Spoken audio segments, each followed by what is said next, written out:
in one form or the other, we've had an all-of-the-above approach to energy development for several decades. So when they talk about all of the above, it basically means exploiting natural gas, promoting renewables, promoting traditional resources, including nuclear and coal, so long as coal is becoming cleaner, promoting energy efficiency, and then promoting the development of the infrastructure necessary to support all of these resources. Now, at the same time that we have this energy, all of the above approach, we also have stated objectives from our leaders, especially the Obama administration, which has been very good in a number of levels in promoting climate change policy, at mitigating climate change and reducing greenhouse gas emissions. And the big problem with the all of the above approach is it doesn't actually aim to achieve greenhouse gas emissions levels. Indeed, it specifically aims to promote the development of new fossil resources. And the overarching problem with this is that we cannot afford on a climate level to invest in additional fossil resources based on their carbon footprint.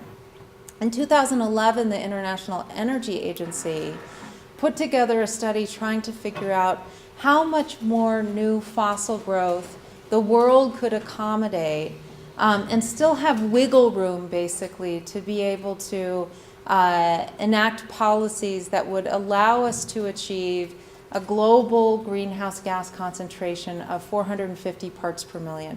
But we have locked in the infrastructure for fossil fuel development such that, based on our current trajectory, if we did not begin to immediately start to retire some of this infrastructure, we will have locked in greenhouse gas emissions by 2017 that give us no wiggle room. We couldn't add another single carbon-intensive source of energy unless we began to really displace all of our existing infrastructure.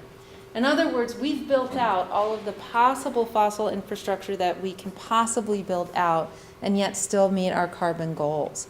The resurgence of natural gas as a major source of electricity is actually not only undermining the all of the above goals, but it's absolutely undermining our climate objectives. But it also came basically with this great promise. And the promise was that natural gas was going to serve not only as a fuel that would basically help the US electricity sector become more carbon friendly, but as a fuel that would help ease in a transition to renewables.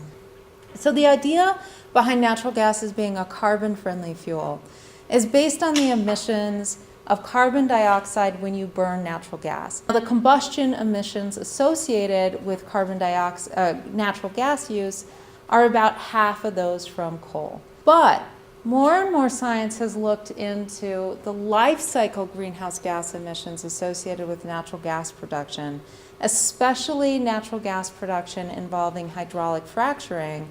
And what the studies show is that the life cycle emissions are actually probably, at least certainly, minimizing the climate benefit, if not actually making natural gas a net larger emitter of greenhouse gases than coal would be. When you drill down into the earth to extract methane, you might have leaks in the system where methane is going to escape from some part of the system. And methane, like carbon dioxide, is a greenhouse gas, but methane is a greenhouse gas that has 25 times greater heat trapping potential than carbon dioxide. So each molecule of methane is going to trap 25 times as much heat as a single molecule of carbon dioxide. And if you therefore have methane emitting, escaping from these natural gas facilities, you're going to have a climate impact. And what studies have shown is that it might be okay to have about a 2% leakage rate without displacing the benefits of natural gas. And many studies show that many wells in the United States are far exceeding this. Some have a 4% leakage rate, some have a 9% leakage rate, some have in the teens. And what this basically means is that on a life cycle level, natural gas is not necessarily a climate-friendly fuel.